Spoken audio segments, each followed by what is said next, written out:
welcome Mr. Mohamad Asyraff. Assalamualaikum. Hi, Mr. Asyraff. I'm Sutuna Fahima, and with me, Nur Anis, Isra. Before that, I want to apologize because Azri could not participate in this session because he has some things that need to be solved. So, Waalaikumsalam warahmatullahi wabarakatuh, and good evening. Of course, pleasure to meet you ladies. So I believe this is actually the first time we meet. Okay, we can go through the question. Okay, the first question is, what is the best advice you ever received? Best advice I ever received. That is a very hard question, actually. Because in life, actually, you have many advices from different people, different sources. Personally, I do have one. This advice is mostly about if you choose poorly, you will get poor results. If you choose wisely, you will get wise results. And that is something that I've learned from my own educational history as a student, just like you, and as a student in university as well. It's something that I've learned from observing others as well. So I believe that's it about the advices that I received. Okay, thank you, Mr. Asyraff. Alright, we go to next question. I would to ask you who inspire you and why. Alright, so first of all, I do not have a single idol in my life. In terms of patience, I have another person. In terms of knowledge and open-mindedness, I have another person. But first, I want to begin with patience and perseverance, which of course my father. It's a very cliche answer, but who else? Of course, right? So of course my father, I have to admit, he was not someone that is working when he was taking care of me when I was a child, in my childhood. Of course, my mother being the bread and butter of the family throughout, from before I was born until I was in primary school. She too was a teacher. However, my father, he did not let that burden of taking care, of bringing money or bringing food to the family, to my mother alone. At one point, he actually went to several courses to become a contractor. And he succeeded in his intentions. Starting from there, he began his own business, and thank God, up until now, he is a very well-known contractor in our own local village and in our own local district as well. So in terms of that, he have taught me about patience and perseverance because he was patient in taking care of me. He was patient, of course, despite being the husband. So the role was switched in my family. The mother that brought the warm food on the table, and the father that took care of the baby. But he did not let that stagnant situation be left alone. He switched himself. He gained his own momentum. Even up until now, today, he is in his 60s. He still persevered and patient in continuing his business. Another thing, of course, he also is the type of person to look before he leaps. And it is something that he continuously reminded me of. So yes, I believe my father is among the heroes that inspired me. As I said, it's a very cliche answer, or my father, or my mother.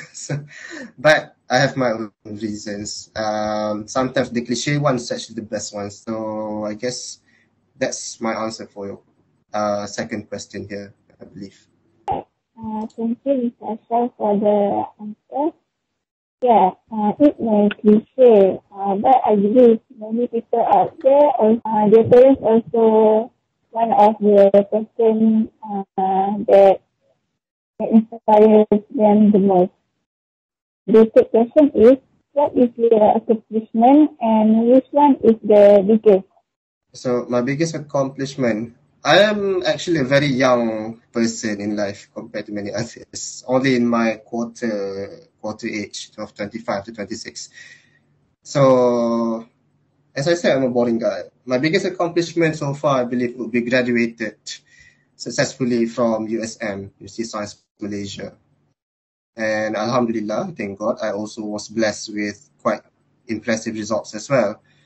And simultaneously after my graduation, it was very fast that I received a job. And of course, from that job, I believe I have repaid my debt to my family. They have supported me, and now I have a reason to support them.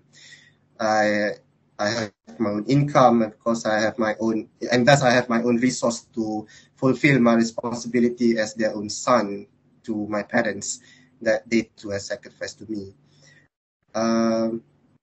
So that is one of my big accomplishment in terms of my, the latest one, of course. But most of my other, the biggest one is of course getting a job, a secure job, and of course repaying back the debt of my family. But my other accomplishments, I believe, is mostly so far is back in my university days. And most of them involve me evolving myself from being a very monotonous person, a very a person that views the world flatly with a black and white mentality, to a person that can become much more open-minded to the ideas of others and to the true nature of the way a human works. And I learned all that in university. I believe that is my own personal accomplishments. I want to ask you, what is your personal motto? All right, so if I recall, your question was my personal motto in life, right? As I said before, I have my own insecurities. So one of my coping mechanism to my own insecurity is I came up with a motto that I don't have to prove myself to anyone. But if someone underestimates me, so I think that is my own choice, my own responsibility towards myself to prove them wrong. So that is a motto that I taken. Thank you, Mr. Asyraff. That is a unique motto for me. Okay, next question is, what is the hardest lesson you ever learned in your life? What is my hardest lesson that I've received in my life? Yes. Ooh, tricky question. A very tricky question. I have many hard, hellish lessons that I received in terms of ambition, in terms of personal relationships. I think in order to, as I said, I have many lessons that are very hard in my life. So I'm going to sum them up into one. I've compiled them actually into one great summary that no matter how much flaws or how much things went down for you, do not went down along with the situation. You need to bring yourself back up again. Not every house that you build will stay. Not every tower that you build will stand. Should the tower fail, should the house burnt down, don't burn along with the house itself. You can build another. And be it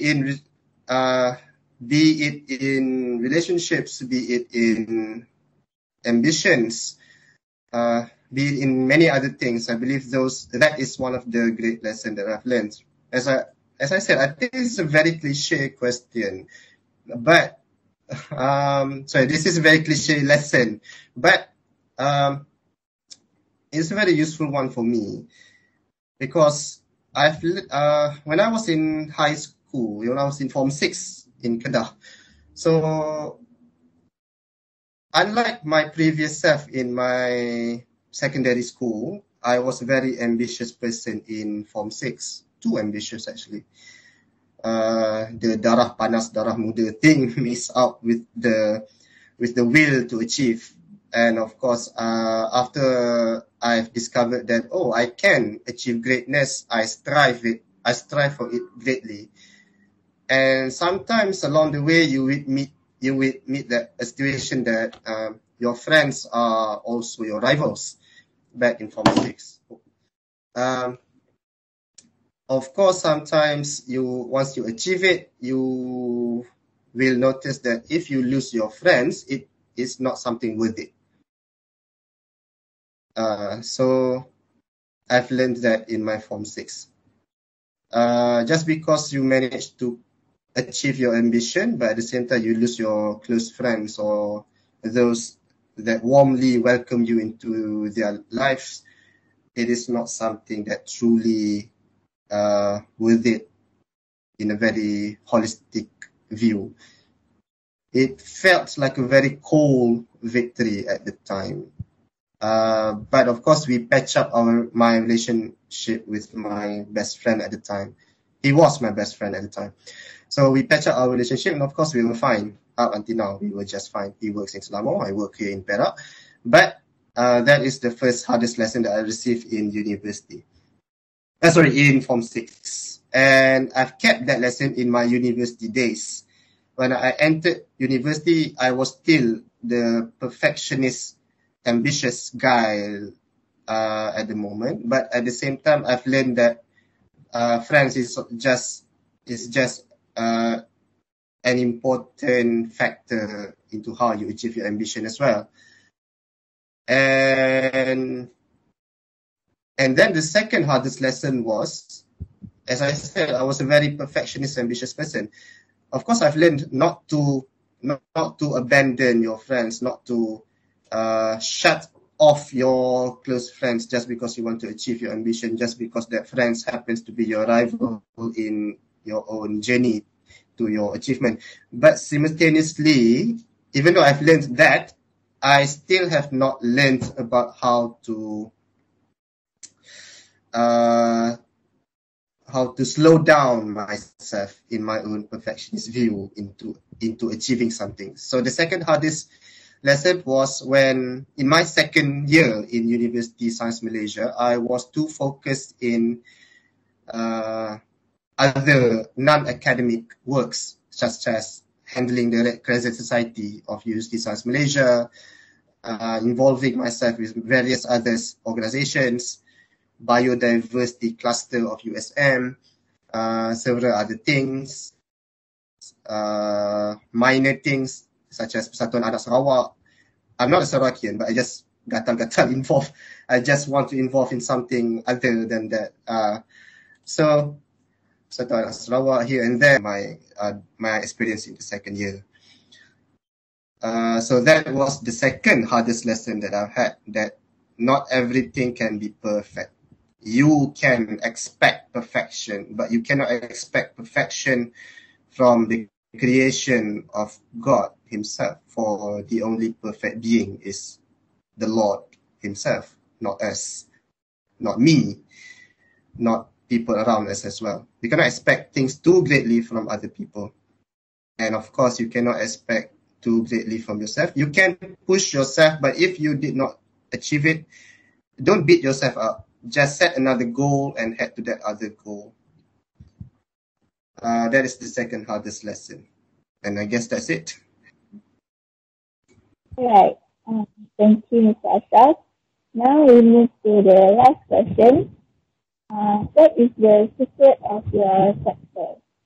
Okay, so the question was the secret to my success. It is mostly I've tried to ignore your insecurities. Try to ignore your insecurities, your limitations. Sometimes the limitations are just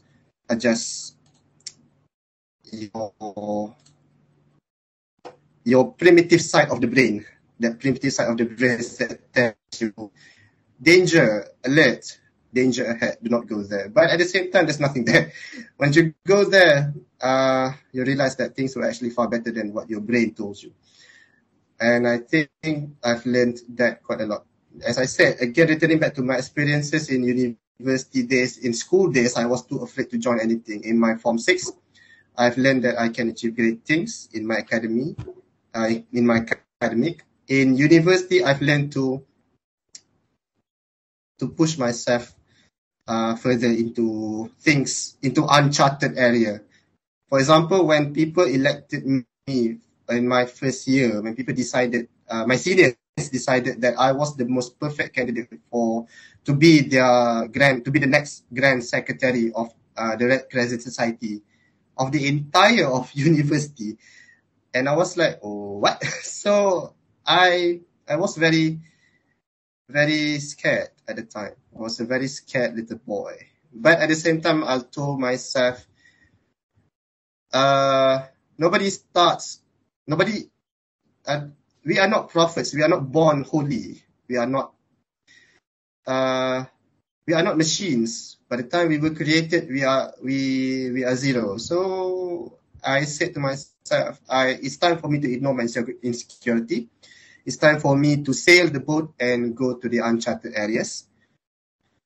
And thank God, I received the job. I received the Grand Secretary job, and it benefits me greatly afterwards. It benefits me in terms of my networking in the university. It benefits me in knowing the mechanism to handle an organization, the mechanism of how to create programs from A to Z, the mechanism of valuing empirically the risk to take any decisions, the profits of any decisions you take, how to work with other peers, how to work with higher ups, how to work with those below you, your subordinates, not to be a dictator, but not to be too lenient. Those things I've learned because I've ignored my insecurity. When I was in Form 6, I was insecure as well in my academic. I've learned to ignore my insecurities, and I achieved greatly when I was in Form 6. As I said, I wasn't a star student at all when I was in high school. But thank God when SPM came, I've learned to ignore my insecurities. I strive and I achieve results that I found hard to believe myself, that I can achieve such things. So even in my days as a teacher currently, you will receive many responsibilities.